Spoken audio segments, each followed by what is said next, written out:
to K&B Talk Show. I'm Chris Gross. I'm Brian Rosensby. He's K. I'm B. K, B. Can I get it? All right. Oh, my bad. All right. So, first, what do you want to talk about? I was thinking overratedness in the NFL. This is our first video. We just want to talk about sports. So bear with us. Yeah. Bear with our stupid. We like sports. And, yeah, so anyway, we're going to talk about overratedness first. So, how about we start with everyone's favorite team, the Dallas Cowboys. Oh my God, the Cowboys. They just. Okay, well, what I posted on my Twitter yesterday was that the record of the teams they've beaten, like all combined, is, I believe it was like 36 and 59. Yeah. But that's 36 wins and 59 losses. But if you take away one team, San Francisco, that's 10 wins. They moved to 26 and 59. 26 and 56.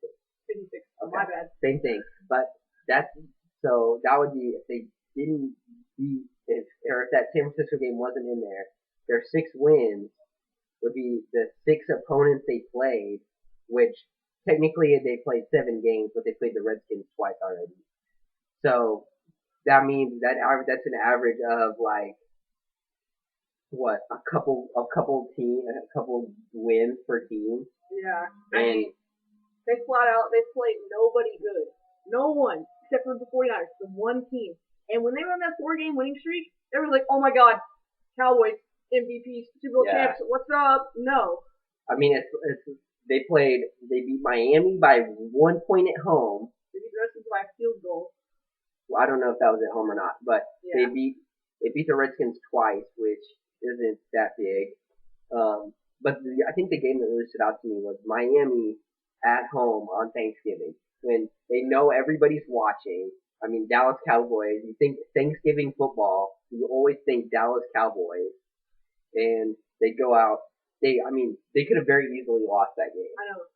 But the one thing that just really irritates me is, like this past weekend, the Packers lost their first game, obviously, at Kansas City. It's very depressing because I myself am a Packers fan.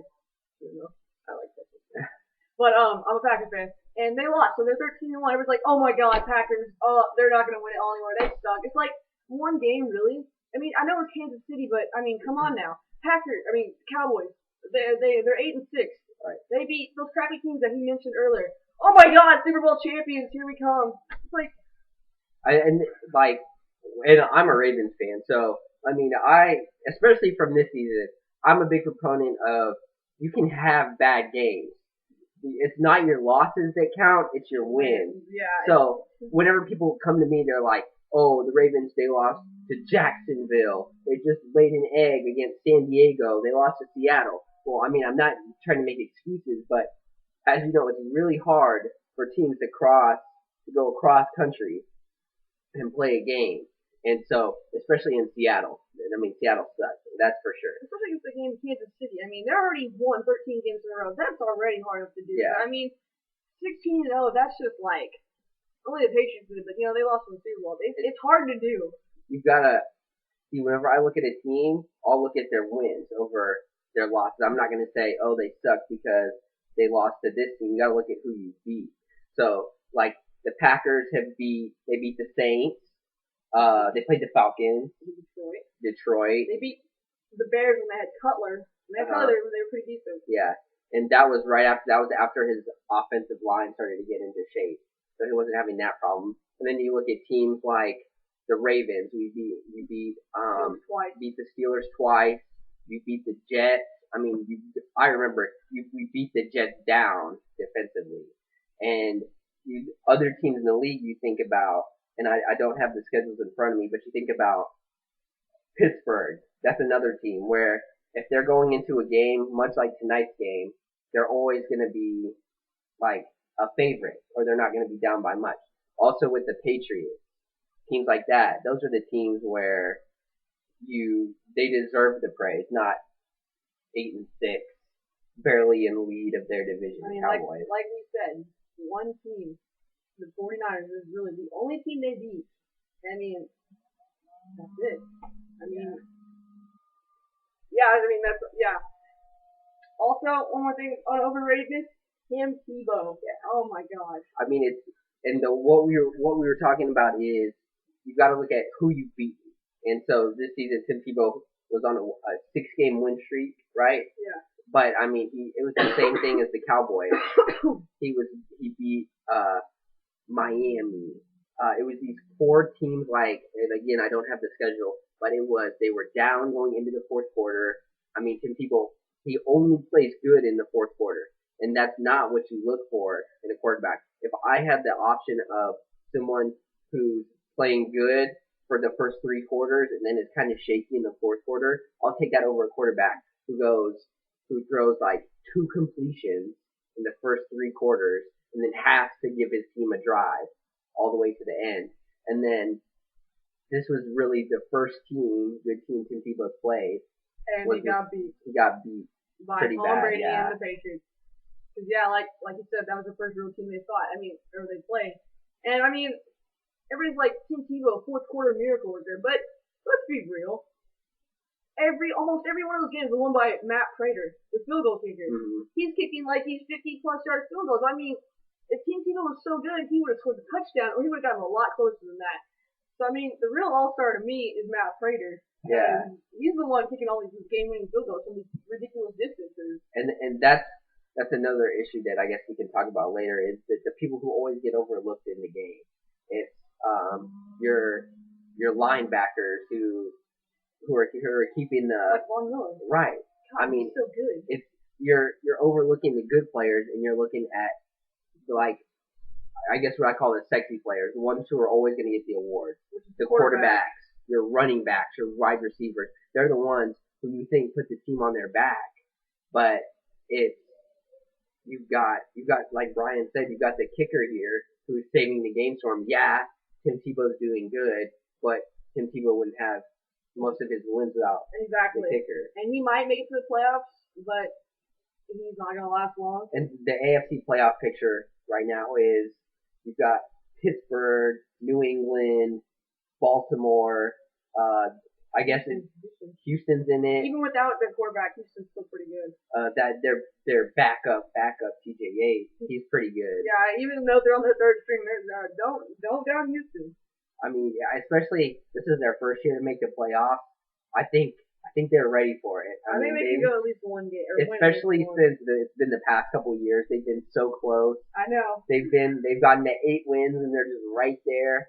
But they're just the Colts lost. That's right. Ever since the Colts lost Peyton Manning, but I honestly, I mean, if the seeding is gonna work out differently, but if it was ranked by how good the teams are, you've got to put Denver at 6 right there in that division because Denver is just, I mean, they do have good defense and they have some good players, but I'm not saying Denver's a bad team, or neither one of us are, but it's just Tim Tebow is just not as good as everybody thinks he is. He's not that miracle worker that everybody believes. And the thing I'll always say is if you have a good game, I'll be the first one to admit it. Like when the Cowboys beat the 49ers, I said, good job, you beat the 49ers. And like as a Ravens fan, and we live here in the Dallas-Fort Worth area, so Cowboys fans everywhere. They beat Seattle, and the next week the Ravens lost to Seattle. So I was getting a lot of trash talk about that. I said, okay, good job. You played Seattle at home. We played Seattle in Seattle all the way 2,000 miles across the country. So keep that in your mind. But if Tim Tebow had gone out there and beat the Patriots yesterday, I would be saying, good job, Tim Tebow. You had a couple lousy wins, but you proved that. Yeah, you proved yourself this win by beating a real decent, actually very good team. Yeah, and I'll give him credit for that. And I said, you go out, do it again, and then I'll start believing. Right. I'll hop on the Tebow bandwagon. I'll never be a huge Tebow fan like some of these people are. Yeah, I wouldn't either, but I'll defend him if someone says he's not good if he beats those teams. But I mean, where are the Tebow fans at right now? They're nowhere. I would do the exact same for Dallas. I mean, I know we're from the Dallas-Fort Worth area, but neither one of us care for the Cowboys. But if the Cowboys could actually be the team that they could so easily have been these past couple of years, I would defend them and be like, I might hate you, but this is a good team. But I mean, this year they've proved nothing to me. All they've done is beat crappy teams, and this whole Romo coaster is just That's why, I mean, the thing I think is what I thought with last year in the draft is why is Jerry Jones going out there and drafting an offensive tackle in the first round? I know you're weak there, but I mean, Tony Romo is, I would say, on his decline. If he ever reached his peak, why not bring in a quarterback? I mean, you don't need him now, but you bring in a quarterback. What did Dallas have? Mid-teen pick somewhere last year. You could have gotten a decent quarterback, had him come in, watch Romo for a couple of years. Like Aaron Rodgers did with That's Brett Favre. right. That's how Aaron Rodgers got so good. He watched from Brett Favre. That's what the Colts should do with Andrew Luck drafting. And that's the thing with the Colts is they won yesterday. So good for them. But, yeah. Now I don't know why they won because now they're making it harder to get that first pick. That's right, Minnesota has 2 wins. Colts don't win anymore. Yeah. You need somebody to success Peyton Manning because I mean he's good, but he's not going to be around forever. Yeah, he's already 30. Ask Packer fans what happens when your superstar leaves and you have a quarterback in waiting. So I would say get Andrew Luck. Yeah, we are. All right. Well, that was our first talk show. I hope y'all enjoyed it. Don't be too harsh on us. If you want to comment any opinions, thoughts you have, leave in the comment section. But I mean, until next time, we're gonna try and do this regularly, just because we love to talk about sports, and hopefully you do too. So. Definitely check back next week. We'll have another video up. We'll probably start doing it on Tuesdays, especially during the football season, so we can wait until all the games are in, including the Monday night game. And we'll be back next week. We have some pretty good matchups going on this weekend, and we'll be back to talk about them. All right. Well, until next week.